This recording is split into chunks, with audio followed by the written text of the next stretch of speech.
Life specialist at Texas A&M, Tomecek. Thank you so much for joining us tonight.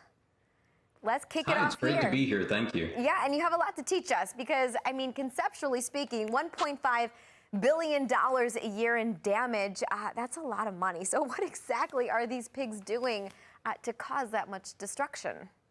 Yeah, so that's a great question. And the funny thing is that there's really not a lot of the damage that's calculated. So what we do know is only the stuff that comes out to us from property damages like your lawns, golf courses, sports fields, agricultural crops, livestock, things like that. But the bigger story above all of those things that are important to our economy is also things like damage to natural resources, damage to your clean water, which costs a lot of money to filter and make safe for you to drink, and even human health and safety in the form of diseases and other problems. So it's kind of a growing problem and a growing situation that we have in this country and really worldwide. Okay, you kind of touched on it right there, but other than maybe diseases, are there any other kinds of danger to people? Like, will they attack and bite somebody? Yeah, that's a great question. So remember, feral hogs and wild boars in the old world are really the same species, right? One is the wild animal, the other is the domestic form that we let go at some point, whether intentionally or unintentionally.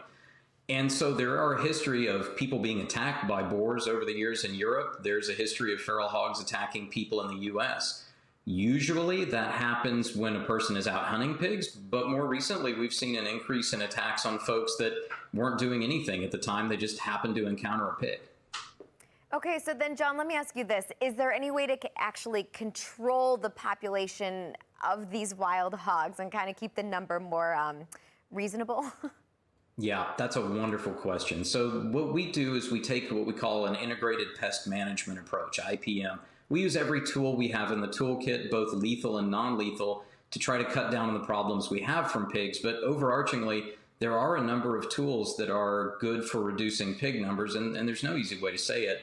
These animals are not native to the Western Hemisphere, unlike the javelina that you just showed, so they really have to go. It's a human-created problem, and we've got to get rid of them mostly through lethal means. And so that can either be through trapping and shooting and hunting and these kinds of things, or even through chemical control options like contraceptives, which will just cut down on populations over time, or even toxicants.